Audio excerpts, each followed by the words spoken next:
Hi everyone, so remember in class we did this example, y equals negative 1/3 x minus 9 squared plus 12, right? And then we graphed it and it looked like this, right? We used our TI-84 to graph our quadratic function to check the equation and make sure that it worked, right? So in this case, we see the quadratic function, but we don't see all of it. Not super useful, right? So let's hit zoom, and you can do something like this. You can either use the zoom in and out key, but let me show you a different way. You can try zoom fit.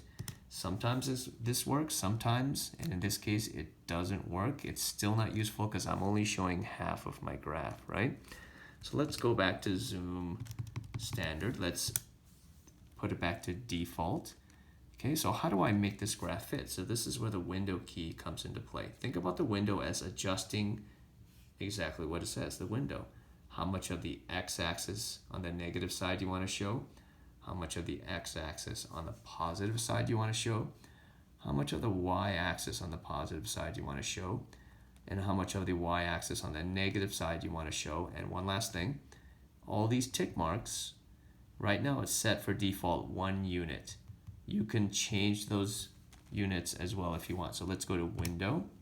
Okay, think about your x-axis. I don't need to show so much of the negative side, so I'm going to cut that out.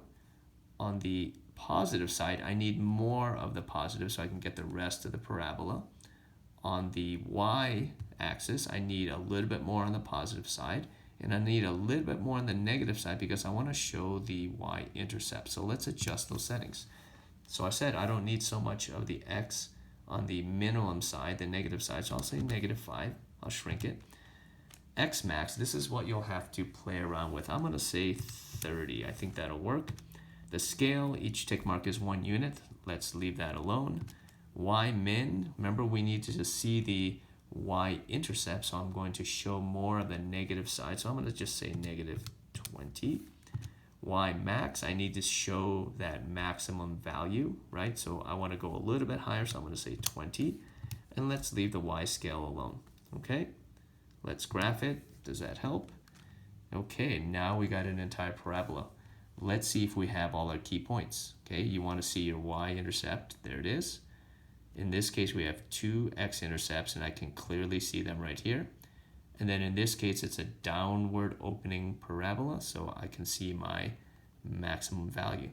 So that's how you play with your window settings to see the entire graph.